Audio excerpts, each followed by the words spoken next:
우리가 누가복음 22장 1절부터 6절까지 있는 말씀을 보시면 거기에 마귀의 비행장이 보입니다.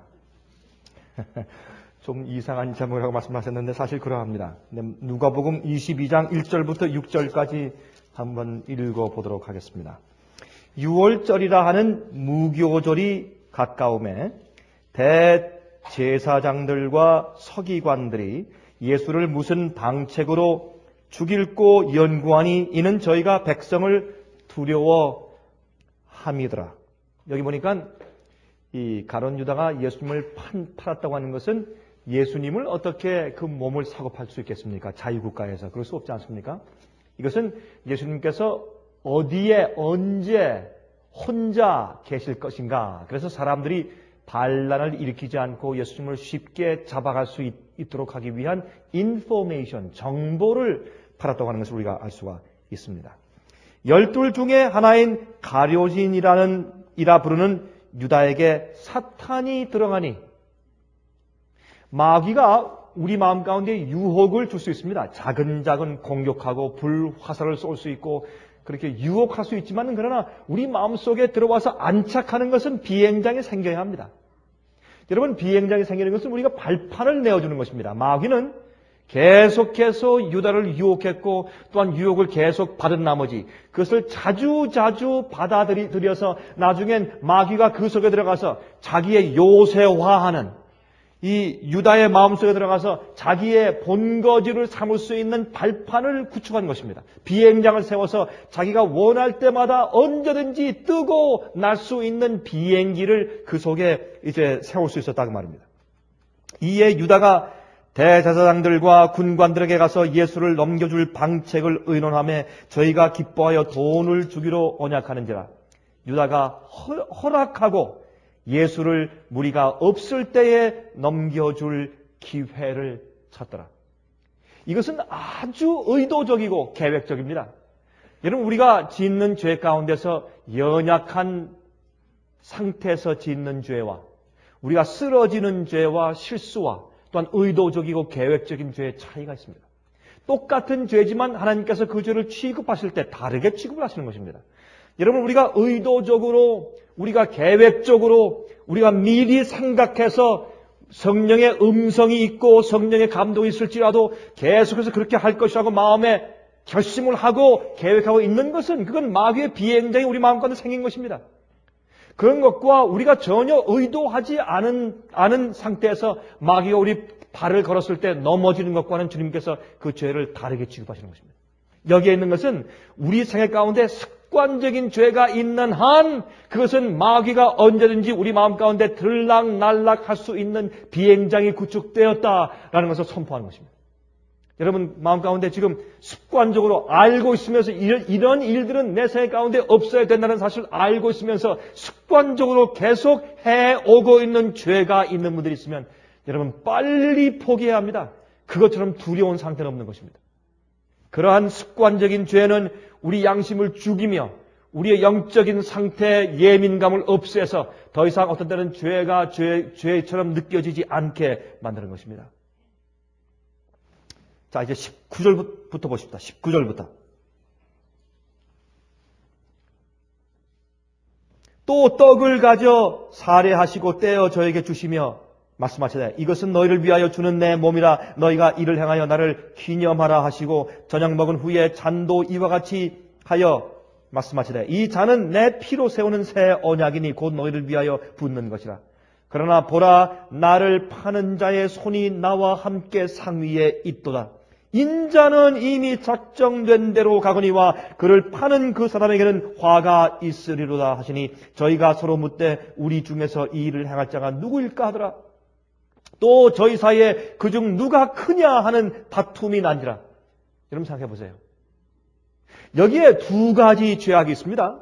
예수님께서 이제 그들과 함께 성만찬 예식을 하십니다. 이 떡은 내 살이니 받아 먹으라.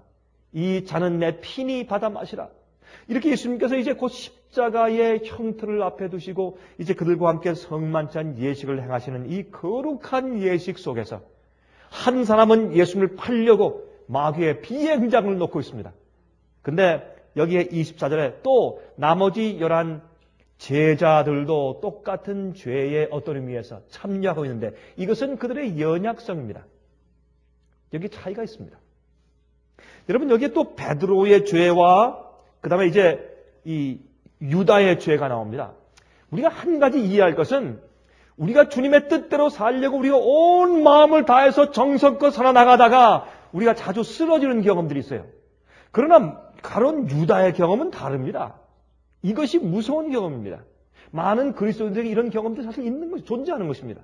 여러분 어떤 때 우리가 연약해서 쓰러지다가 어떤 때는 낙심하여서 내가 이런 존재인데 뭐 어쩔 수 없이 뭐 이럴 수밖에 없는데 여러분 신학이 잘못 가르쳐지면 그 사람의 영적인 생애가 그러합니다. 그래서 우리가 이 사람들에게 진리를 똑바로 이해시켜주고 가르쳐주는 것은 얼마나 중요한지 모릅니다. 얼마나 중요한지 모릅니다. 제가 이번에 중국에 가서 한국에 가서 어떤 분들 만나서 제가 이야기할 때 그 이야기를 제가 아주 정말 열띠게 같이 논쟁은 아니지만 같이 얘기한 적이 있습니다. 신학의 가르침은 굉장히 중요한 것이다. 어떤 때 이제 그렇게 이제 질문을 받는 것입니다. 목사님께서 말씀하시는 그런 이모저모의 신학적인 또한 성경의 진리적인 중요성들과 진리적인 정확한 것들을 이해하지 못할지라도 마음에 주님을 사랑하고 그리고 간절히 주님을 따라 살 만한 그런 거듭난 마음만 있으면 될 거 아닙니까? 그 이모저모 몰라도. 그렇지 않습니다. 만약 그것이 사실이면 주님께서 성경을 우리에게 무엇 때문에 주셨으며 또한 다른 영감적인 말씀들을 우리에게 뭐하러 주님께서 주셨겠습니까? 이러한 진리의 분명한 빛을 우리에게 주신 이유는 우리가 진리로 성화하는 것입니다. 우리가 아무리 좋은 의도를 가지고 좋은 그런 마음의 뜻을 가지고 산다고 할지라도 우리가 분명한 하나님의 뜻과 빛과 진리를 이해하지 못하면 곁길로 가게 되어 있습니다. 왜요? 아무리 진실된 그런 마음을 가지고 살지라도 자꾸 내 마음 가운데 어떤 문제가 생기고 넘어지는 일이 생길 때 마음 가운데 자꾸 의혹이 생기는 것입니다. 무엇이 옳은 길이고 내가 이러할 때 어떻게 해야 될지를 사람들이 모르는 것입니다. 어려움을 당하는 것입니다. 그래서 자꾸 미궁에 빠지는 것입니다. 그러므로 우리가 진리를 똑바로 아는 것은 중요합니다. 여러분 이 22장 가운데 예수님께서 지금 이 식탁 위에서 성만찬 예식을 행하시면서 이 엄청난 이 구속의 사건, 십자가, 이들에게 큰 낭망의 사건, 그들이 다 무서워서 도망가서 흩어질 사건, 환란이 오는데 환란 바로 직전에 그들이 싸우는 것입니다. 그러나 그들이 다투는 이 다툼과 이 마귀가 가룟 유다의 마음속에 들어가서 비행장을 세운 것과는 차이가 있는 것입니다. 어떤 차이가 있느냐? 이런 차이가 있습니다. 11 제자들은 아직까지 그들이 극복하지 못한 문제점들이 있습니다. 성품의 약점들이 있어요. 이것은 반드시 극복해야 되고 이것은 죄입니다. 그러나 문제는 이들은 마귀에게 자기의 마음을 완전히 내어주질 않았습니다. 자주 쓰러지긴 하지만은 그들 마음 가운데 마귀의 비행장이 세워진 것은 아닙니다. 다시 말해서 마귀가 자기가 원할 때 언제든지 들어가고 또 나오고 들락날락 마음대로 마귀가 자기 마음대로 할 수 있는 처지가 된 것은 아닙니다. 그러나 많은 그리스도인들 가운데서 가론 유다의 형편 가운데 어떤 의미에서 그의 은혜 시간이 끝나버린 사람들이 있어요. 우리가 또 어떤 때 볼 수가 있는 것입니다. 그 완악함을.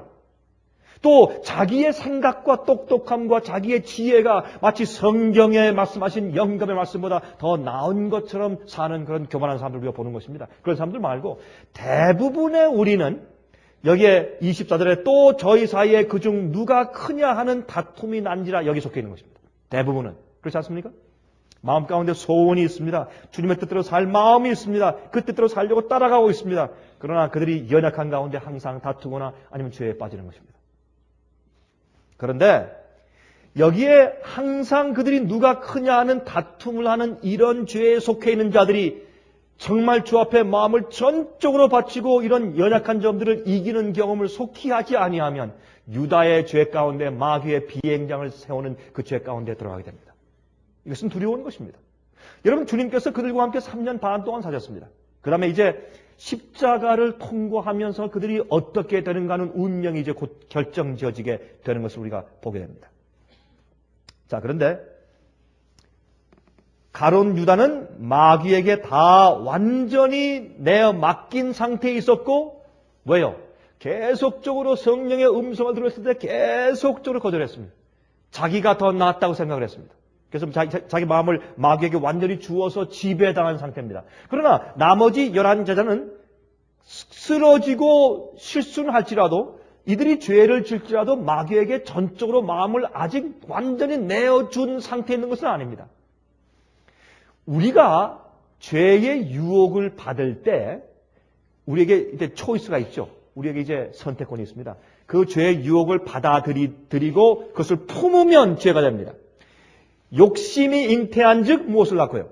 죄를 낳고, 죄가 잉태한 즉 사망을 낳느니라. 그리고 죄가 되기 전에 먼저 한 가지 단계가 있다고 성경은 설명하는 것입니다. 마귀가 우리 마음 가운데 유혹할 수는 있고 우리 마음문을 두드릴 수는 있지만은, 그러나 마귀가 자기 마음대로 우리 마음을 주관할 수는 없는 것입니다. 어떤 누구도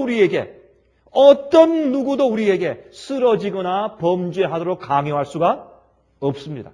예수님도 우리에게 거룩한 생을 살도록 강요하시지 않는 것입니다. 이것은 선악간의 대쟁투에 있어서 하나님과 사탄 사이의 룰입니다. 하나님도 그것을 깨시지 않고 마귀도 그것을 깰 수가 없는 것입니다. 그러므로 아무도 여러분과 저에게 강요하는 자가 없습니다. 억지로 시키는 자가 없습니다. 우리의 선택이고 우리가 그것을 결정해서 우리가 하는 것입니다. 예를 들어서 우리가 예수님을 받아들이는 것은 우리가 하는 것이요. 죄를 짓지 않겠다고 저지하고 노하는 것은 내가 하는 것이요. 성경을 읽기로 성경 말씀을 펴서 읽기로 결정하는 것은 내가 하는 것이요. 기도하려고 무릎을 꿇는 것은 내가 하는 것이요. 내가 어떤 죄에 대해서 아니라고 거절하는 것은 내가 하는 것이요. 그 선한 일을 하겠다고 결심하는 것은 내가 하는 것이요. 하나님께서 해주시지 않습니다. 우리 마음 가운데 해주시려고 감동하시죠. 우리에게 은혜를 주시지요. 그러나 그 일을 하는 모든 선택은 여러분과 저에게 달려 있습니다. 마귀가 우리 마음 가운데 들어와서 역사하려는 모든 유혹은 마귀가 하는 것이지만 그 유혹을 받아들이는 것은 내가 하는 것입니다. 여러분, 비행장을 설립하는데 어떻게 하루아침에 합니까? 조금 들어왔다 들락날락 하다 나중에 여러분 길이 뭐예요? 여러분 이렇게 생각해 보십시오. 예수께서 말씀하기를 우리의 마음 밭은 어떤 밭이 될 수 있다? 길처럼 될 수 있고 돌짝밭이 될 수 있고 가시덤불 밭이 될 수 있고 아니면 옥토가 될 수 있고. 길은 언제 길이 됩니까? 산에 길이 없을 때 사람들이 계속 한 길로 계속 걸어다니고 짐승도 왔다 갔다 하고 말도 왔다 갔다 하고 소도 왔다 갔다 하고 당나귀도 왔다 갔다 하면 길이 되는 것입니다. 온갖 잡된 생각들과 의도들을 계속 우리가 저지하지 아니하고 우리 마음속에서 왔다 갔다 지나가게 허용하면 그게 길이 되는 겁니다. 길이. 딱딱한 길이. 그 길이 되면 사람들이 나중엔 사람이 그러다가 나중엔 자전거도 가고 마차도 가고 차도 가는 것입니다. 그게 마귀의 비행장입니다. 마귀가 우리 마음 가운데 유혹해서 그 발판을 점점 깊게 계속 허용할 때 나중에 딱딱한 길이 생기고 마귀가 마음대로 들락날락할 수 있는 비행장이 된다고 말입니다. 이것은 중요한 것입니다. 누가복음 22장을 많이 보면 이 속에 마귀가 점령한 상태와 그러나 아직 마귀에게 전적으로 내어주지 아니한 두 가지 종류의 마음이 존재하는 것을 볼 수 있어요. 여러분, 우리가 지금 어떤 마음으로 살고 있는지 자세히 살펴볼 필요가 있는 것입니다. 여기 그런 말씀 여기 있어요. 그 뒤에 가서 보세요. 28절 보세요. 28절. 28절에 참 놀라운 말씀이 있어요. 그렇게 연약한 자들을 앞에 두시고 예수님께서 이런 말씀하십니다. 너희는 나의 모든 시험 중에 항상 나와 함께 한 자들인즉 내 아버지께서 나라를 내게 맡기신 것 같이 나도 너희에게 맡겨 너희로 내 나라에 앉아 내 상에서 먹고 마시며 또한 보좌에 앉아 이스라엘 12지파를 다스리게 하려 하노라. 예수님의 신뢰. 이것 때문에 우리가 사는 것이에요. 우리가 우리 마음을 마귀에게 전적으로 내어주지 않은 한 주님은 우리를 신뢰하세요. 어떤 신뢰? 예수님께서 베드로를 신뢰하시고 요한을 신뢰하시고 야곱을 신뢰하시고 도마를 신뢰하신 것처럼 우리를 신뢰하십니다. 왜? 우리의 간절하고 올바른 의도를 주님께서 아시기 때문에.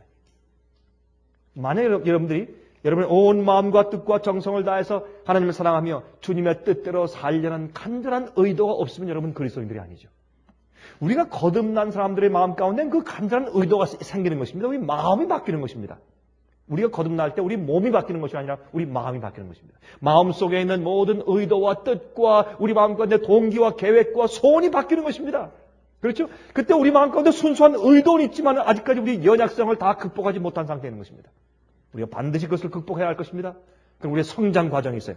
그런데 주님께서 그것을 우리 마음 가운데 간절한 의도가 있는 한 주님께서 말씀하기를 너희는 나와 함께 항상 어떻게 해요? 항상 나와 함께 내 시험 중에 함께 한 자들인즉 앞으로 내가 나와 함께 다스릴 것이라. 여러분 하늘의 보좌에 앉겠다고 우리가 하늘에 올라가서 왕노릇 한다고 성경을 말씀하고 있습니까? 말씀하고 있습니다. 12 사도들만 12 보좌에 앉는 것이 아니라 우리도 하늘 보좌에 앉는다고 요한계시록 20장을 설명하고 있습니다. 그렇죠? 그건 분명합니다. 자, 그런데 이렇게 말씀하시는 분이 또 어떻게 말씀하는가 보세요. 자, 31절. 여기에 예수님께서 유다에게 다른 이제 복음서를 보시면 예수님께서 유다에게 떡을 주시면서 가서 내가 할 일을 하라 그랬어요. 하라. 그때 유다가 밖에 나가니 곧 무엇이더라 그랬어요? 밤이더라. 밤이더라. 그의 마음이 마귀에게 빛이 더 이상 들어가지 않을 정도로 깜깜해진 상태를 설명하기 위해서 성경은 그가 나가니 곧 밤이더라 그랬어요. 이렇게 마귀에게 자기 자신을 내어준 상태에 있는 장면이 나오면서 동시에 이렇게 말씀합니다. 자 보세요. 31절.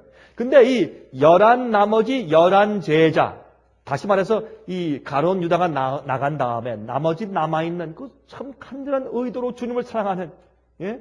아직도 정말 천방지축이지만 그러나 주님께서 보실 때 그들 마음의 의도가 순수해요. 주님께서 그들 사랑하세요. 그 11명을 대표해서 예수님께서 시몬에게 말씀하세요. 시몬에게, 베드로에게 말씀하실 때 대표로 말씀하시는 겁니다. 여기 보세요. 시몬아 시몬아 보라 사탄이 밀 까부르듯이 하려고 너희를 청구하였으라. 보세요. 시몬. 여기에 너희를 그랬어요. 너희를. 복수예요. 시몬아, 너 혼자만 아니에요. 너희 모두에게. 그래서 사실은 우리 모두를 가르치는 말씀을 베드로에게 하신 것이에요. 우리도 지금 이렇게 사탄이 우리를 청구해서 밀가부르듯이 지금 도전하는 것입니다. 여러분, 밀가부르는 게 뭐예요? 키질이죠. 여러분, 저도 정말 몇 년 전에 제가 키질을 생전 처음 제가 한국에서 해본 적이 없는 키질 제가 한번 해봤는데, 그 참 키질도 어렵대요. 처음에 콩을 하는데, 던지는데, 이게 던지면은 그 껍데기가 날아가고 콩이 떨어져야 할 텐데, 콩이 다 떨어지고 kop데기가 키에 떨어져요. 이게 할 줄 몰라가지고, 그렇죠? 이 던지는 기술이 없어서. 근데 자꾸 해보니까 이게 기술이 있어요. 하다 보니까 그냥 던지는 것이, 전 그냥 던지니까 저쪽으로 다 떨어지는데, 그게 아니라 약간 이렇게 좀 비스듬히 해가지고 던지면서, 이걸 약간 돌리면서 던지니까 이게 회전하면서 다시 여기 그대로 떨어져요. 해보니까 그래요. 근데 처음엔 그걸 모르니까 옆에 다 떨어지고 앞에 다 떨어지고. 이 퀴즈는 정신이 없겠죠? 올라갔다 내려왔다 정신. 이 키를 까부는 것이죠. 근데 이렇게 하려고 사탄이 밀 까부르듯 하려고 너희를 청구하였으나. 마귀가. 그게 뭡니까? 내 속에 있는 어떤 발판이 있어서 마귀가 들어와서 다시는 우리가 하나님을 위해서 전적으로 굴복하지 못하게 하는 그 구멍 말입니다. 그걸 찾기 위해서 마귀가 계속 까부르는 것입니다. 이런 시험을 줘보고 저런 시험을 주고 이런 유혹을 주고 저런 유혹을 주어서. 그래서 혹시 우리 마음 가운데 하나님께로부터 떠나게 하는 구멍이 있는가 찾는 것입니다. 자, 그런데 32절. 그러나 내가 너를 위하여 내 믿음이 떨어지지 않기를 기도하였노니 너는 돌이킨 후에 내 형제를 굳게 하라. 예수님께서 그의 마음 가운데 있는 약점을 아시는 것입니다. 예수님께서 그를 신뢰하셔서 참 제가 이 말씀을 읽을 때마다 제 가슴에 점여와요. 예수께서 말씀하기를 베드로야 내가 너를 위해서 내 믿음이 떨어지지 않기를 기도한다. 우리가 연약하여 쓰러질 때, 실수했을 때 우리가 그런 의도는 아닌데 우리가 하다 보니까 그렇게 돼버렸어요. 그런 말을 해버리고 그렇게 행동해버리고 그런 관계가 생겨버리고 무엇이 깨져버리고 그때 사실 우리가 가서 어떻게 변명하기도 어렵고 설명하기도 어려운 그런 심정 가운데서 우리가 조용히 주 앞에서만 우는 경우들이 많이 있죠. 하나님께서 아시는 것입니다. 예수님께서 우리가 그런 경험할 때 우리 마음 가운데 무엇이 떨어집니까? 믿음이 떨어져 버려요. 믿음이 약해져 버려요. 그래서 말씀하기를 내가 내 믿음이 떨어지지 않기를 기도하노니 그 다음에 내가 돌이킨 이후에 예수님께서 그의 실수를 아시지만 동시에 뭘 아십니까? 그가 돌이킬 것도 아세요. 내가 돌이킨 다음에 이 돌이킨다는 말은 내가 회개한 다음에 그런 말이에요. 내가 회개한 다음에 내 형제를 굳게 하라. 그런데 이것을 베드로는 모릅니다.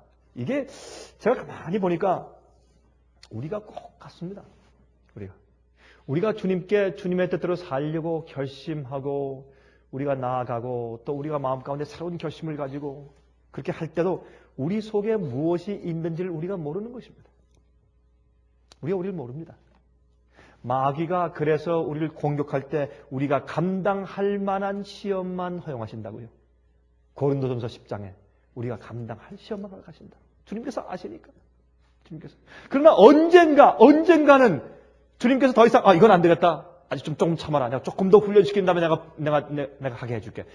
주님께서 계속해서 막으시지만 그러나 언젠가는 모든 인류에게 모든 개인들에게 마귀가 자기가 하고 싶은 모든 일을 전부 퍼부어서 시련하고 시험할 수 있는 그 기회가 우리가 오는 것입니다. 주님께서 영원토록 이건 안 돼. 그렇게 할 수가 없는 것입니다. 언젠가는 마귀가 한 사람을 이제 그 사람을 내게 주십시오. 내가 마음대로 해보게. 이것이 욥의 이야기거든요. 이게. 그래서 마귀가 우리를 까부르려고 퀴즈를 자기 마음대로 해보고 마음대로 광풍과 마음대로 폭풍을 보내서 우리를 흔들어 보려고 그때까지 마귀는 우리 속에 있는 약점들을 연구하는 것입니다. 많이 우리를 살펴보는 것입니다. 그렇죠? 여러분 싸울 때 스파이를 보내죠. 스파이가 뭘 합니까? 어디에 가면 보초가 없습니다. 어디에 가면 군대가 없습니다. 어디 갈 수 있습니다. 이 모든 정보를 캐내서 싸우지 않습니까?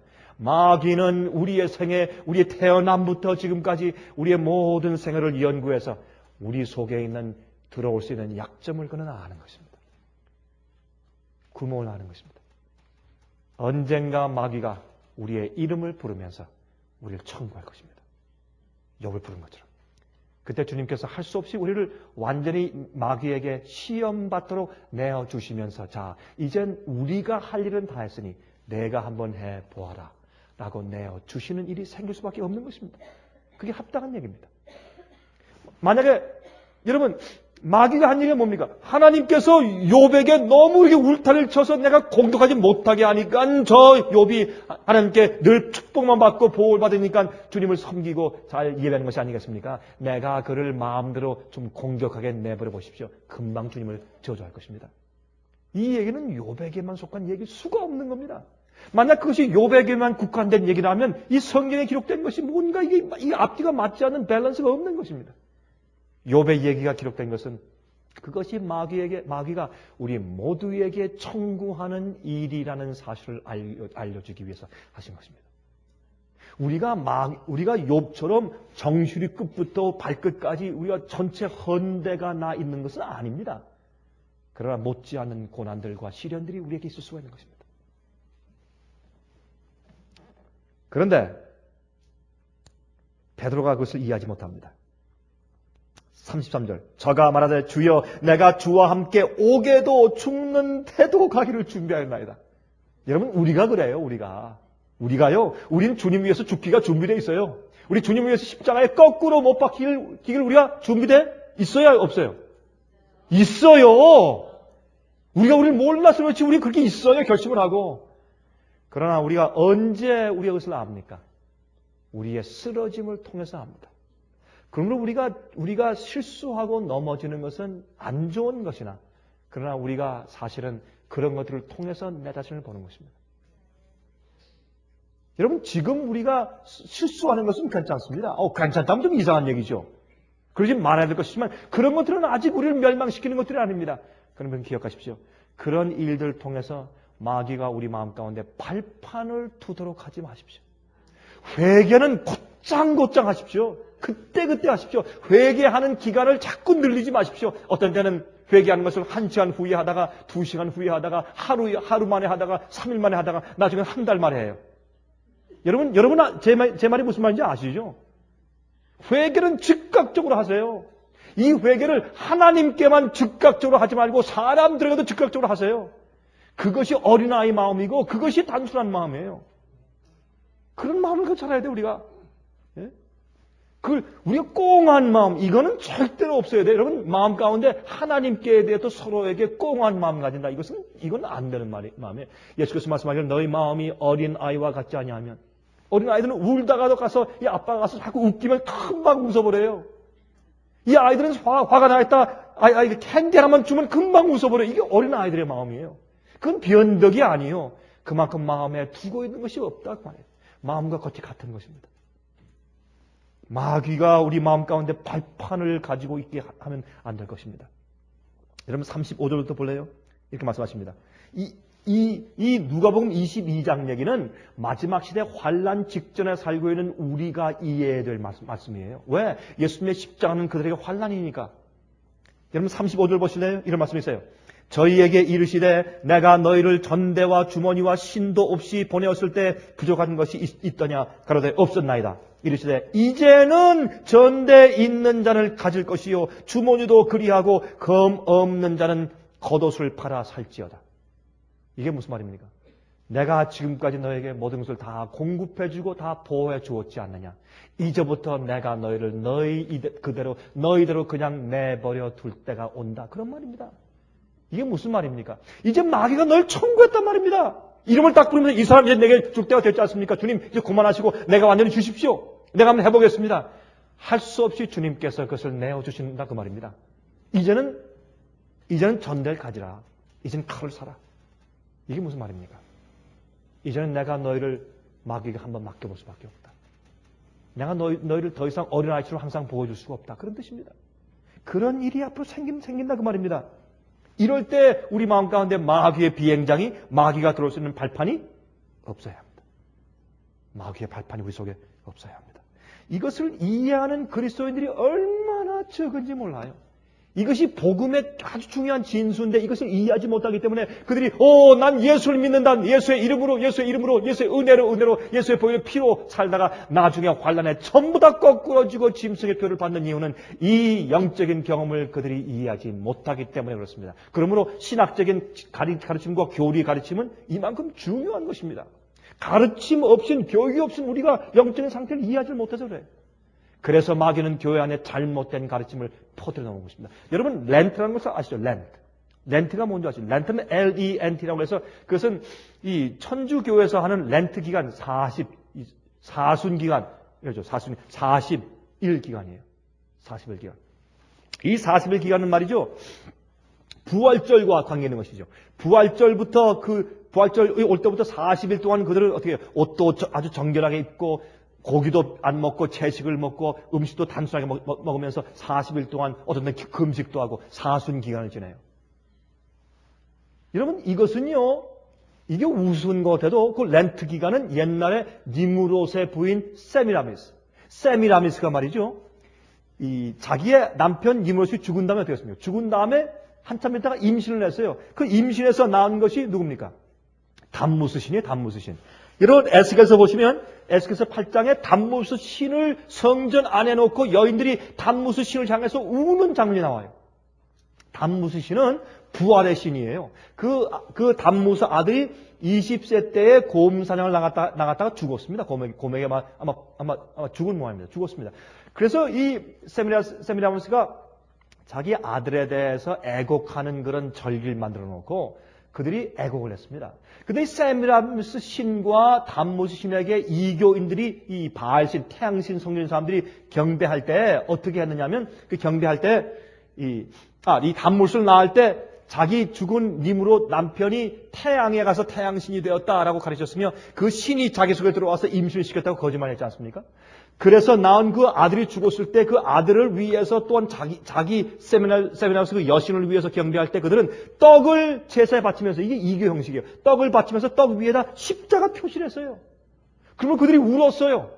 이것이 담무스 신을 해서 우는 사순절 제도의 기초가 된 것이에요. 그래서 이교의 교리 가르침이 기독교에 딱 들어오는 것이에요. 그것이 부활절 전에는 사순 렌트 기간이에요. 천주교에서 하는. 여러분, 다시 말해서 마귀는 옛날부터 십자가가 있기 전부터 십자가를 향해서 우는 그런 거짓 예배 제도를 이미 오랫동안 해왔어요. 지금도 오늘날 기독교 안에서 십자가의 피를 얘기하고 예수님 얘기하면서 울지만 그들은 이교의 가르침을 가지고 있어요. 예수 그리스도 안에서 그의 마음 가운데 계명을 지키는, 죄를 극복하고 승리하는 경험의, 복음의 경험이 무엇인지를 이해하지 못하는 것입니다. 그러한 사람들이 나중에 환난이 올 때 전부 다 거꾸러지는 것입니다. 나는 믿었는데 믿음이 무엇인지 그들이 이해하지 못하는 것입니다. 그러므로 믿는다고 하는 것은 우리 마음 가운데 지금 마귀의 비행장이 세워지지 않게 하기 위해서 계속 주님 안에 붙어있고 승리하는 경험을 해나가는 것입니다. 의도적인 죄나 습관적인 죄가 우리 마음껏 더 이상 없어야 할 것입니다. 우리 모든 연약성들이 극복되어야 합니다. 모든 연약성들이 극복되어야 합니다. 여기 말씀하기를 이제는 내가 너희를 지금까지 보호한 것처럼 그렇게 보호할 수 없이 마귀에게 내어주어서 시험당하도록 할 수밖에 없는 때가 곧 온다. 왜? 마귀가 너희 이름을 청구했기 때문에. 아무개 주시오, 욥을 주시오 한 것처럼 아무개를 주시오 하는 때가 이제 곧 다가온다. 그렇게 말씀하시는 겁니다. 그 다음에 너에게 또 이제 어떻게 해? 너희 겉옷을 팔아서 뭐를 사라? 칼을 사라. 칼. 이게 뭐예요? 우리가 이 세상에서 먹고 사는 의식주, 그것이 중요한 것이 아니라 우리가 말씀, 진리의 말씀을 우리 마음가운데 사서 드려야 합니다. 그걸 갈아야 합니다. 말씀, 진리. 그게 더 중요해요. 그래서 우리가 여기에 너희 겉옷을 팔아서 칼을 사라. 그 말은 뭐냐면 우리가 사실 이 땅에 살 때 말이죠. 바쁘기 때문에 또 우리가 상당히 겨를이 없기 때문에 우리가 주의 말씀을 우리 마음 가운데 받아들이고 말씀으로 무장하는 경험을 하는 것과 세상에서 잘 사는 것과 둘 중에 하나를 가져야 돼요. 둘 다 갖기가 어렵습니다. 그것을 말씀하시는 겁니다. 내 겉옷을 팔아서 칼을 사라. 둘 다 갖기가 어려워요, 지금은. 주님께서 그것을 하시는 것입니다.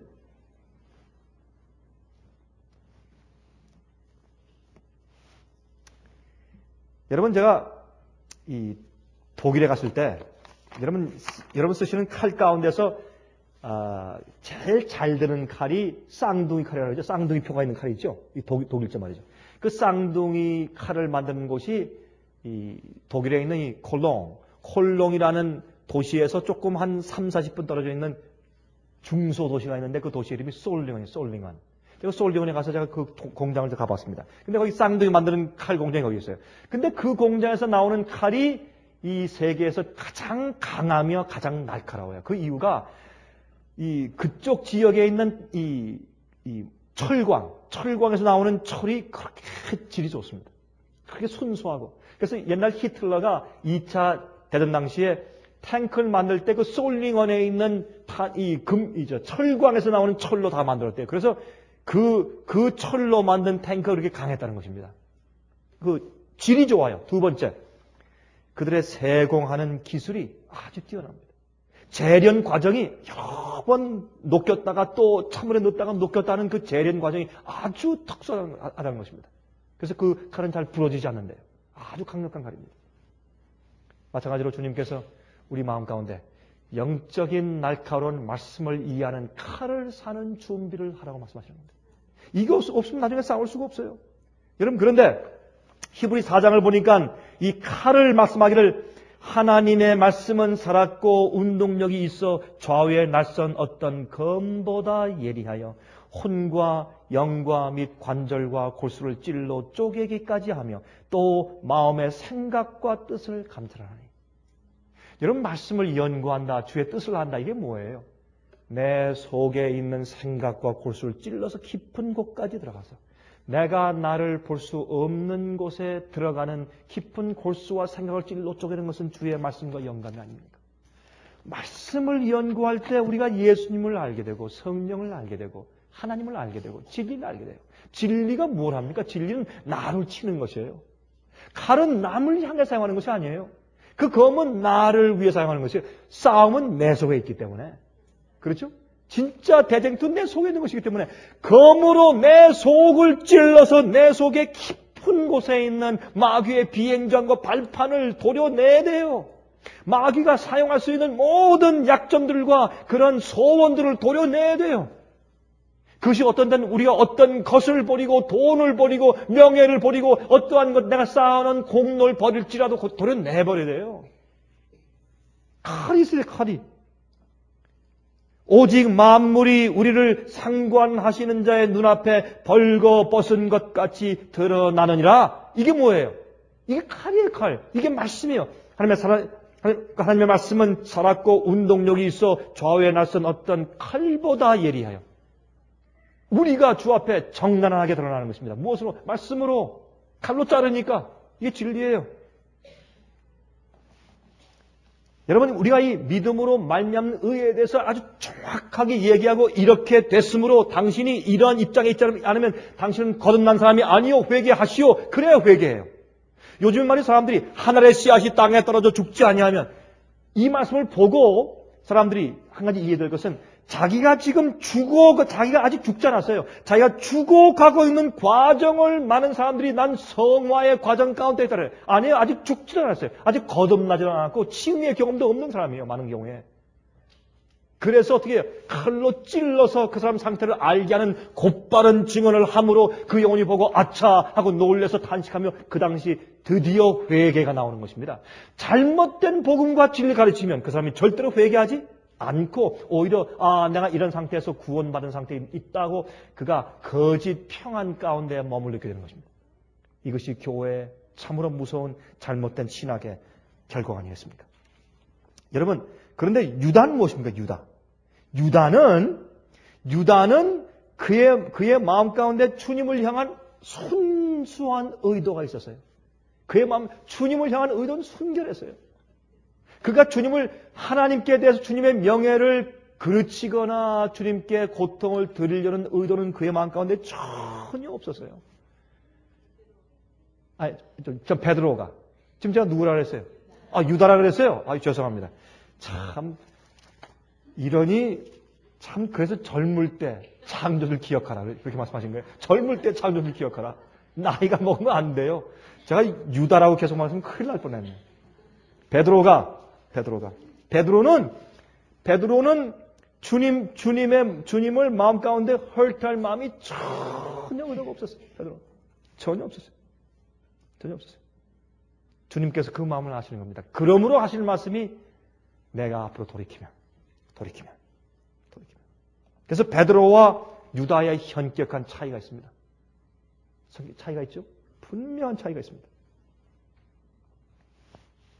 요한복음 14장 30절과 31절에 이런 말씀이 있어요. 요한복음 14장 30절과 31절에 이후에는 내가 너희와 말을 많이 하지 아니하리니 이 세상 임금이 오겠음이라. 그러나 저는 내게 관계할 것이 없으니 오직 내가 아버지를 사랑하는 것과 아버지의 명하신 대로 행하는 것을 세상으로 알게 하려 함이로다. 일어나라 여길 떠나자 하시니라. 지금 어디로 가시는 겁니까? 내가 이제 하나님 아버지를 사랑하고 또한 아버지의 명대로 행하는 것을 온 세상과 우주에 알릴 때가 되었다.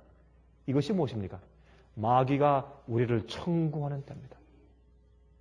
마귀가 예수님을 십자가로 끌고 갑니다. 동시에 마귀가 이제 곧 여러분과 저를 우리의 낫으로, 우리의 십자가로 끌고 갈 것입니다. 예수께서 말씀하기를 너희가 나를 따라오려거든 자기를 부인하고 자기 무엇을 지고? 십자가를 지고. 똑같은 얘기예요. 마귀가 우리를 청구해서 우리가 우리 십자가를 지고 갈바리로 갈 때가 있어요. 우리 각개인들에게. 그것은 우리가 하늘과 세상 앞에서 우리가 아버지의 명령대로 살고 하나님을 사랑한다는 사실을 보여줄 때입니다. 그때가 와요. 그때가 옵니다. 그때는 우리가 우리의 의로 설 것입니다. 요 사실 사람 자꾸 오해해요. 우리가 우리 의로 쓴다. 그것은 우리가 우리의 힘으로 선다는 뜻이 아니에요. 주님의 은혜와 성령으로 지금까지 계속 훈련되어진 우리의 성품의 힘으로 우리가 서는 것입니다. 주님께서 우리를 대신해서 이기게 해 주시지 않습니다. 마귀의 공격과 유혹을 대신 승리해 주시지 않습니다. 우리가 이겨야 할 것입니다. 우리가 싸워야 할 것입니다. 그것이 우리가 우리의 의로 마지막으로 한번 서는 때가 온다. 그런 뜻이에요. 그것이. 이것을 이해하지 못하는 사람들이 참 많이 있어요. 그러면 이제는 환란이 온단 말입니다. 우리의 있는 상태 그대로 노출되고 까불려지게 되는 때가 온단 말입니다. 더 이상 우리가 준비할 때가 아니고 이제는 싸울 때다. 그런 때가 이제 곧 온다고 말입니다. 그래서 성경이 말씀하고 있는 것입니다. 이 누가복음 22장은 이제 우리의 형편을 말씀해주는 아주 얼마나 중요한 의미를 가진 말씀인지 모르겠습니다. 최근에 제가 한국에서 말이죠. 한 며칠 전이죠. 제가 한국에서 인터넷을 보면서 제가 한 가지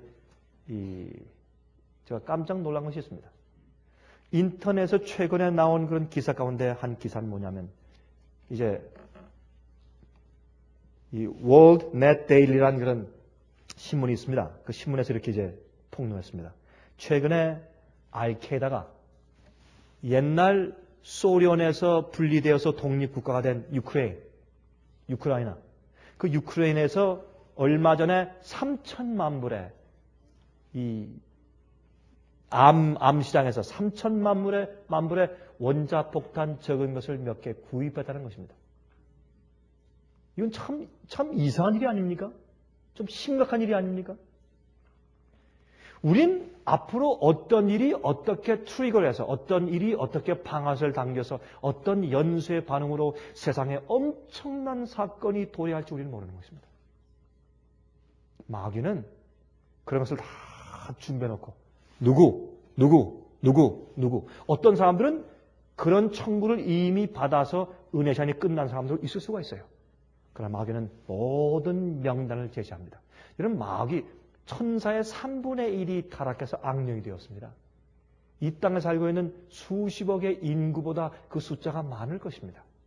우리 각 개인들을 마지막 최종 그 시련을 위해서 명단을 작성하고 그것을 청구하는 일을 하는 것은 아주 쉬운 것입니다. 사람들이 우리가 어떤 시련 가운데서 하늘 앞에 어떻게 심판받을 것인지 모르고 살기 때문에 사람들이 참 잘못된 그런 생각 속에서 잘못된 평안 가운데 살고 있다고 말입니다.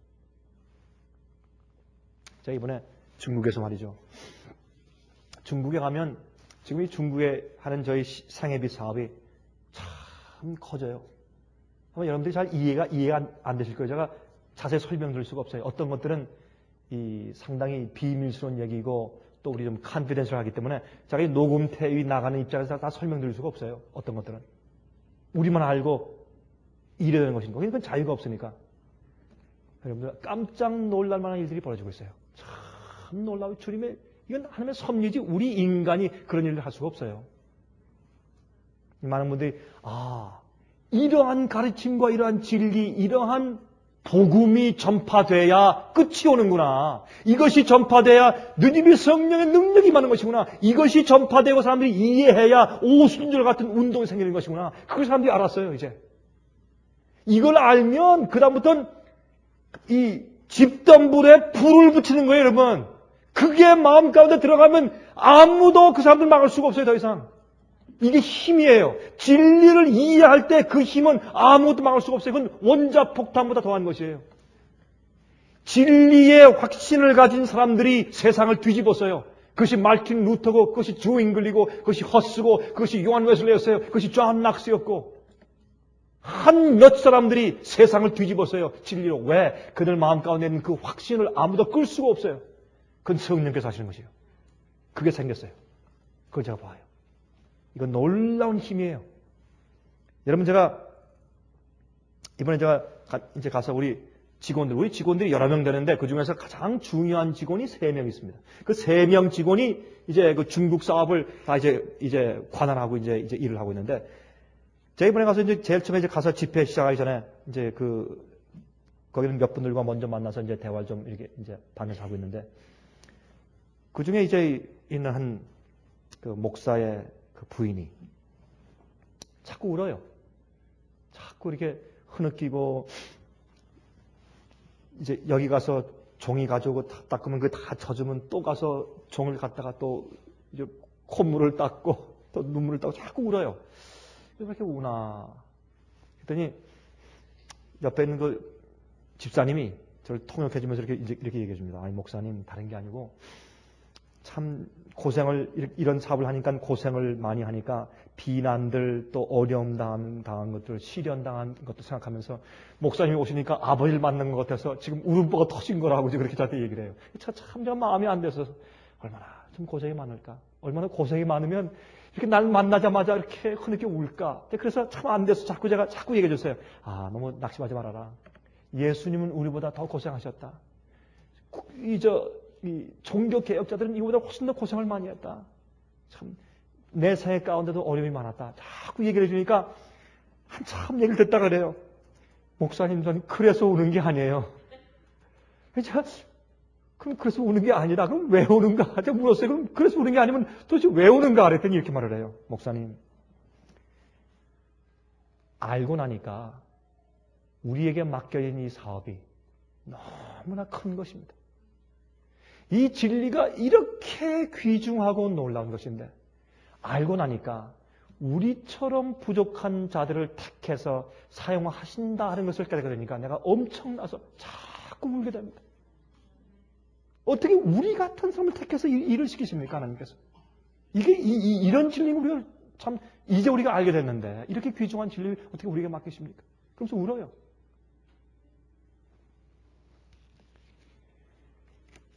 여러분들, 진리가 우리를 확신시키면, 어영부영하지 말고 진리가 우리를 확신시키면 우리 마음속에 있는 죄가 끊어져 나가요. 마귀의 발판이 생길 수가 없어요. 그 진리가 우리를 확신시키면 나가게 됐어요. 이번에 우리 그 직원들 앉혀놓고 이제 집회를 다 끝나고 이제 회의를 하는데 거기에는 그 한 분을 우리가 전도사로 임명을 하고 안수했습니다. 우리가 집사 안수를 하고 장로 안수를 주지만은 우리가 전도사 안수를 안 주죠. 그러나 거긴 특수한 상황이기 때문에 제가 전도사로 이제 안수했어요. 안수하면서 이제 앞으로 당신은 다니면서 개척하는 일들을 해야 될 것이다. 이곳저곳 사방을 다니면서 쫓겨다니고 눈을 피해 다니면서 각 교회를 다니면서 이 진리를 전하고 책절 전하고 여러분 적은 소책자 26가지가 번역되고 출판되었어요. 생각해 보세요. 26가지 큰 책 3권 말고 26가지 소책자 이 성경에는 각종 진리와 교리를 한 권만 주면 해결될 수 있는 것들이 26가지가 준비됐어요. 번역되고.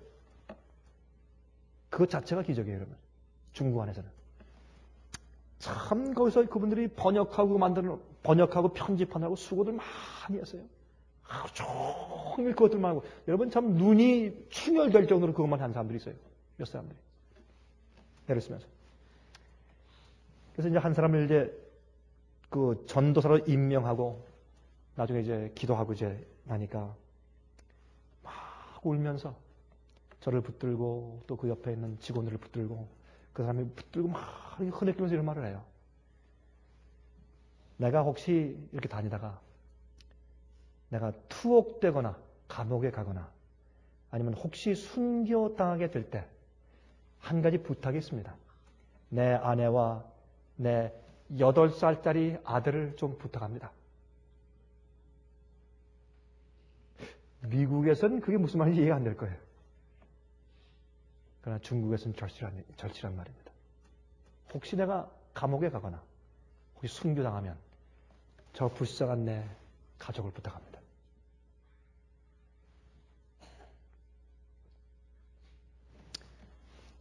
여러분 이 아나니아와 삽비라 있죠? 아나니아와 삽비라. 아나니아와 삽비라가 사도행전에 보시면 그들이 사도 앞에 자기 땅과 집을 전토를 전부 다 판 돈을 갖다 주지 않고 어느 정도 몰래 감춰서 숨겨놓고서 나머지를 갖다 바쳤어요. 나중에 이게 다냐? 다합니다. 거짓말했기 때문에 성령을 거스르는 거짓말을 했다고 그들이 쓰러져 즉사해 죽습니다. 그것은 그 당시에 교회를 정결케 하기 위한 위험을 주기 위해서 주님께서 그런 일을 행하셨어요. 모든 사람들 본을 보이시기 위해서. 그의 마음은 이미 마귀의 비행장이 들어와서 은혜전이 끝난 사람들이에요. 주님께서 본복을 보이신 것입니다. 그러나 문제가 있어요. 전 그걸 읽을 때마다 참 이상해요.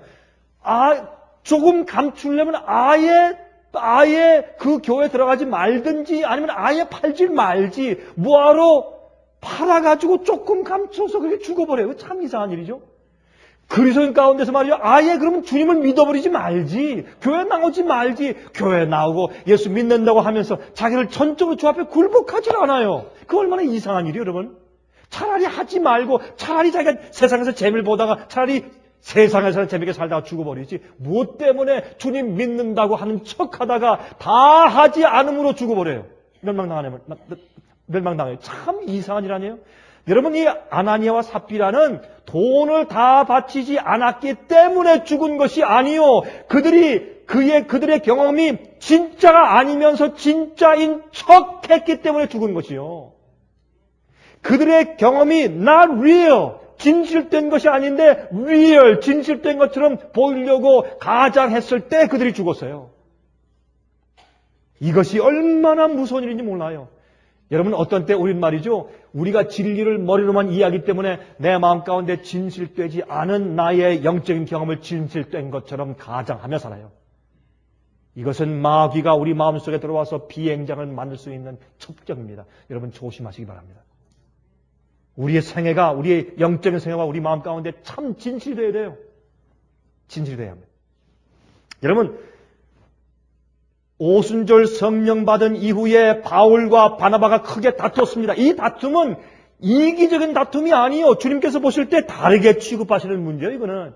그들이 왜 다퉜어요? 그들은 자기가 더 서로 높으려고 다툰 것이 아니에요. 마가 요한을 놓고 바나바는 데리고 갑시다. 바울은 안 됩니다. 데려가면 우리 선교 사업에 지장이 초래됩니다. 그래서 싸우는 거예요. 그들의 이해의 용량이 적었어요. 아직 그들의 품성의 관용함이 완전히 성장하지 못했을 것입니다. 그들의 이해가 좁았어요. 주님께서 그것을 이해하는 것은 다른 면으로 이해해요. 베드로도 비슷한 것이었어요. 베드로의 경험도 비슷한 경험이었어요. 그러나 여러분 마음 가운데 의도적인 반역의 정신이 있으면 안 될 것입니다. 우리가 마음 가운데 죄에 대한 욕심과 죄에 대한 소욕이나 유혹을 품으면 안 될 것입니다. 그럼 죄가 돼요. 여러분, 이 영적인 문제에 대해서 가장 잘 표현한 The Great Controversy, 각 시대 대쟁투란 책 622페이지에 보면 다음 같은 말씀이 있어요. 이런 말씀들을 모든 그리스도인들이 읽고 이해하게 됐으면 얼마나 좋겠습니까? 이런 말씀이 있어요. 우리 구주께서는 비록 생각으로라도 유혹의 힘에 굴복당하지 않으셨다. 사탄은 사람의 마음 가운데 그가 발을 붙일 어떤 곳이 있는지 찾는다. 그러던 중 어떤 죄된 욕망을 품게 되면 그것을 발판으로 삼아 유혹의 힘을 발휘한다. 절대로 마귀에게 발판을 주어서는 안 됩니다. 그러나 예수님께서는 이 세상 임금이 오겠습니다. 그러나 저는 내게 관계할 것이 없으니라고 친히 말씀하셨다. 마귀의 유혹과 예수님은 전혀 상관없는 분이었습니다. 우리가 유혹받는 자체는 우리가 피할 수 없지만 그러나 유혹을 우리가 물리쳐야 할 것입니다. 사탄은 하나님의 아들에게 승리를 얻을 수 있는 길을 전혀 발견할 수 없었다. 예수님께서는 당신의 아버지의 계명을 지키셨다. 그러므로 그분에게는 사탄이 이용할 수 있는 죄가 전혀 없었다. 사탄이 이용할 수 있는 죄가 예수의 마음 가운데 전혀 없었다. 그것은 환난의 때에 서게 될 사람들에게 반드시 나타나야 할 상태이다. 얼마나 중요한 얘기예요? 오늘날 기독교의 거의 대부분이 이것이 무슨 뜻인지조차 이해하지 못하고 살고 있지 않습니까? 그러므로 마지막 시대에 예수께서 말씀하기를 인자가 이 땅에 다시 올 때 내가 믿음을 보겠느냐. 그렇게 말씀했어요. 내가 믿음을 보겠느냐. 우리는 이 땅에 사는 동안 그리스도의 속죄의 피를 믿는 믿음을 통하여 죄와 분리되어야 한다. 우리의 귀하신 구세주께서는 우리 자신을 당신께 연합시키도록 초청하시되 우리의 연약함을 당신의 능력에, 우리의 무지를 당신의 지혜에, 우리의 무가치함을 당신의 공로에 연합시키기를 간청하신다. 그랬습니다. 여러분 좀 생각해 봅시다. 계명을 지킨다. 마지막 시대 성도의 인내가 여기 나니 저들은 하나님의 계명과 예수 믿음을 지키는 자니라. 그게 무슨 말입니까? 만약에 우리가 하나님의 계명을 지킬 수가 없다면 모든 죄의 책임은 누구 것입니까? 하나님 것이에요. 주님께서 우리 딴질 걸기 위해서 계명 지키려고 하신 것이 이건 말이 안 되는 것이에요. 그렇죠? 만약에 장애인들을 붙잡으려면 이런 계명을, 이런 법규를 만들면 돼요. 여기서부터 이 구간에는 반드시 일어나서 뛰어가야 합니다. 그런 법칙을, 헌법을 만들면 돼요. 그러면 장애인들 몽땅 잡을 수 있어요. 하나님께서 우리 인간들을 멸망시키기 위해서, 몽땅 잡으시기 위해서 계명을 지키라고 계명을 주신 것입니까? 아닙니다. 계명을 지키는 자만 영생할 것입니다. 계명을 지킬 수 있게 하는 힘이 복음이요. 회개한 자만 계명을 지킬 수 있는 것이고, 또한 계명을 지킬 수 없는 것을 준 것이라면 예수님께서 십자가에 돌아가신 것은 우리에게 지킬 수 없는 계명을 지키라고 준 다음에 못 지키니까 예수님 당신이 자기 책임을 지고 십자가에 돌아가신 격이 돼요. 안 그렇습니까? 논리적으로 말이 안 맞는 얘기예요. 사람들이 복음을 잘못 이해하는 것입니다. 그러므로 마귀가 계속 마음 가운데 발판을 주어서 죄를 지어나고 죄를 짓고 회개하고 짓고 회개하는 그런 생각을 갖다가 마치 당연한 그리스도인 삶처럼 생각하기 때문에 가르침이 잘못되어 사람들이 앞으로 멸망나고 죽는 것입니다. 여러분, 만약에 예수님께서 우리가 지킬 수 없는 계명을 주고 지키라고 하신다면, 그렇다면은 예수님께서 어떤 때는 계명을 범했다고 에덴 동산에서 쫓아내시고, 또 어떤 때는 또 주님께서 그냥 봐서 데려가시고, 얼마나 하나님께서 변덕장입니까? 하나님은 그런 분이 아니신 것입니다. 여러분, 최근에 제가 어제 보았어요. 불란서에서 지금 엄청난 법정 시비, 법정의 사건 때문에 온 세계가 떠들썩합니다. 그것은 뭐냐면 불란서에 약 40명 내지 50명 아이들, 6개월짜리 아기부터 14살짜리 아이들의 성희롱 사건이에요. 끔찍한 일입니다. 근데 누가 했느냐? 주로 부모들이 돈을 받고 그 자기 아이들을 내줬어요. 비디오까지 찍어주고 할아버지가 손녀를 팔아먹고, 이렇게 연루된 사람들이, 어른들이 한 50명. 이게 세간에 지금 깜짝 놀랐는데, 여러분, 한국은 이젠 보험금 받기 위해서 청부살인업자에게 우리 부인과 아이들 죽여주시오. 보험금 몇 억 하려고. 부모 죽이고 자식 죽이고 형제 죽이고. 여러분, 이게 뭔지 아십니까? 세상이 하나님의 계명을 어기다가 어떤 상태가 되었는가. 인간성과 도덕성이 완전히 무너져 내린 시대가 되었다는 것을 보여주는 것입니다. 여러분, 참 놀라요. 인간의 마음속에 가치관이 완전히 타락한 상태.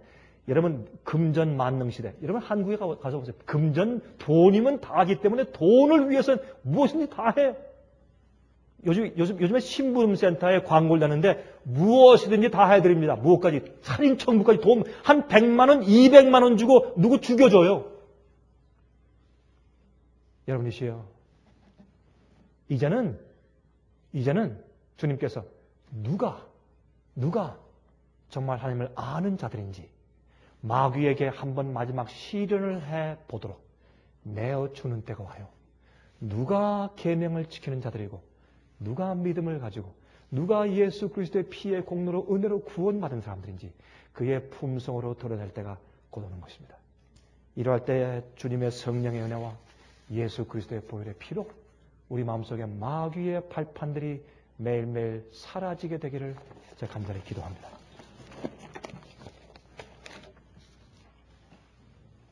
자비하신 하늘에 계신 우리 아버지, 우리를 구원하시되 우리 자신에게서부터 철저하게 구원해 주시기를 간구합니다. 우리 마음을 주 앞에 드리오니 약속하신 보혜사 성령님으로 가득 채워주심으로 마귀의 발판이나 죄의 소욕이 전혀 우리 마음속에 존재하지 못하게 도와주시고, 또한 우리가 시험당할 즈음에 피할 길을 주사 저희를 매일 구속하여 주시길 기도합니다. 마귀가 각 사람들의 이름을 부르며 청구할 때 우리가 예수께서 말씀하신 것처럼 세상 임금이 오게서나 내게 아무런 상관이 없다고 간증할 수 있게 저희를 도와주시옵소서. 우리의 가정을 구속하시고 우리 교회를 구원하여 주시옵소서. 진리를 이해하고 싶은 마음으로 갈증을 가지고 나오는 영혼들을 다 구원하시되 그들의 마음을 열어주시옵소서. 오 자비하신 하늘에 계신 우리 아버지, 아버지의 사랑과 은혜와 길이 참으심을 인해서 진심으로 감사하며 예수 그리스도의 거룩하신 이름을 의지하여서 간절하게 기도합니다. 아멘.